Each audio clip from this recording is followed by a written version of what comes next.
Hello guys! Hello! Hello guys! So nga pala si Jeric. So ayun ho, tatawag ko sa inyo mga ka-Timo. Kasi Timothy lang naman nanonood sa akin. Yung Timothy is section namin yun. If nanonood ka ngayon mga ka-Timo, ayan, shoutout sa inyo.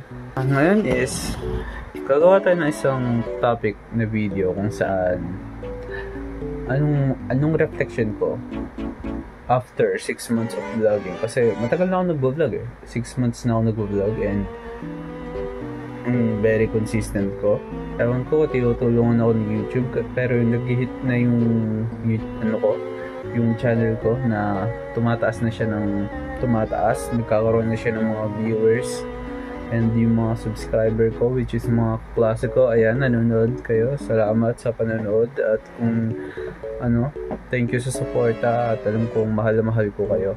Ngayon, ang reflection ko lang naman sa video na pinagagawa ko is ang laking improvement ko pagdating sa editing, which is nagiging simple. Kasi pag nag-edit ako, mostly cut lang yan at cut and video. Yun yung mostly or common na ginagawa ko. Pero minsan nag-experiment din ako, naglalagay ako ng kung ano-ano. Dahil nga bitin tayo sa oras. Like bitin talaga sa oras.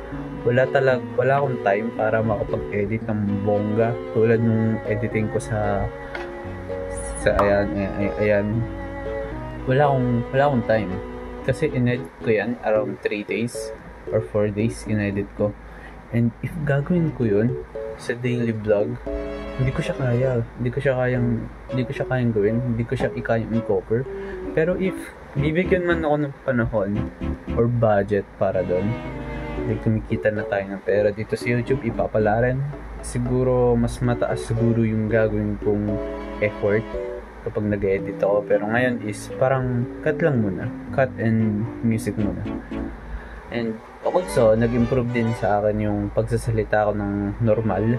Nakikita niyo sa luma kong vlog is minsan hindi ko sinasagot yung mga tanong sa akin ng mga kasama ko at di ako nagiging aware sa paligid ko at paiba-iba din ako ng topic, which is nagbago yun.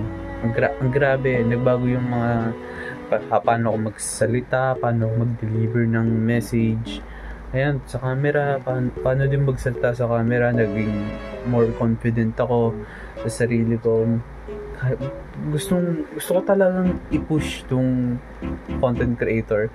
At isa pa is yung pagsasalita ko ng dire-diretso kasi mahirap mag-edit kailangan kong mag-straight to the point sa sasabihin ko. Dapat talaga tuloy-tuloy walang hinto, kasi kapag may hinto yan, ikakat yan. Kasi kapag hindi nag-cut yan, tulad nito, ayan, hindi ako nagsalita, mukha akong tanga. At yun yung siguro isa sa iniiwasan ko para, alam nyo na, iwas edit.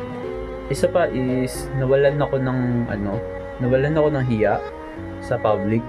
Minsan nahihiya ako, pero alam nyo yun, tumataas yung level natin sa hiya sa public kapag nagvo-vlog tayo. Kaya ko nang itaas yung camera ng ganun, pag may mga ilang tao. Pero pag madaming tao, ayan, ganyan lang or ganito. Pero kasi nakakahiya din minsan, lalo na pag ikaw lang mag-isa. Pero kung kasama sila Rainford, ayos lang. Lalo na si Rainford, nakakatawa yan Kaya ayan, malaki ding improvement sa vlogging. And also, siguro isa sa ayoko is pagtaas ng standard ko sa pagdating sa uploading. Isa kasi ako sa naging TikToker before, na kung saan upload ng video, tapos may expectation ako na tataas yung views ko ng 100 pataas. Iba kasi sa YouTube, diba? Sa YouTube is mare-recommend ko niya, kadalasan kong views is 15, 5, 10, mga ganon. At minsan umihit siya ng 50, 70, bigla akong magugulat, may nakarating na pala ng 100, puro kagaguhan lang ginagawa ko. Tapos bigla akong nagulat, may 500 views ako sa shorts. And nakakagulat lang din. Tapos habang syempre tumataas din yung expectation ko sa views sa YouTube. Like kailangan makahita ko ng 50 man lang na views, or kailangan may makapanood man sa content na ginawa ko. Pero And the end of the day, content lang yan.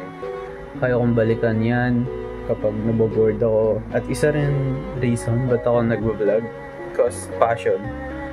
Passion is one of my yung pagbablog kasi isa siya sa passion ko before.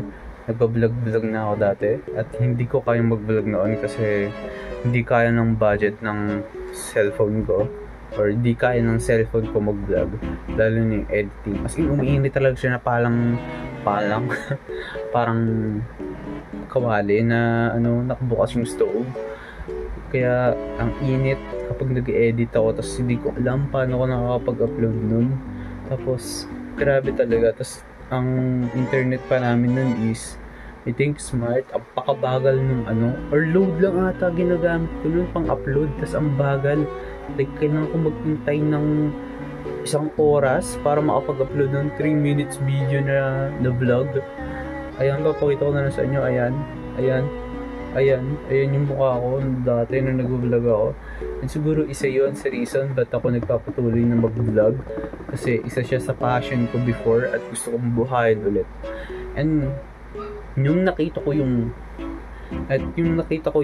video na yon, yung actual na dating ako, sabi ko, ang nostalgic ako. What if gawin ko ngayon sa senior high? Kasi last na senior high ko na to, I'm grade 12 graduating. At sabi ko, last na to, di na to mauulit pa. It's either babagsak ako o ulit ako, syempre.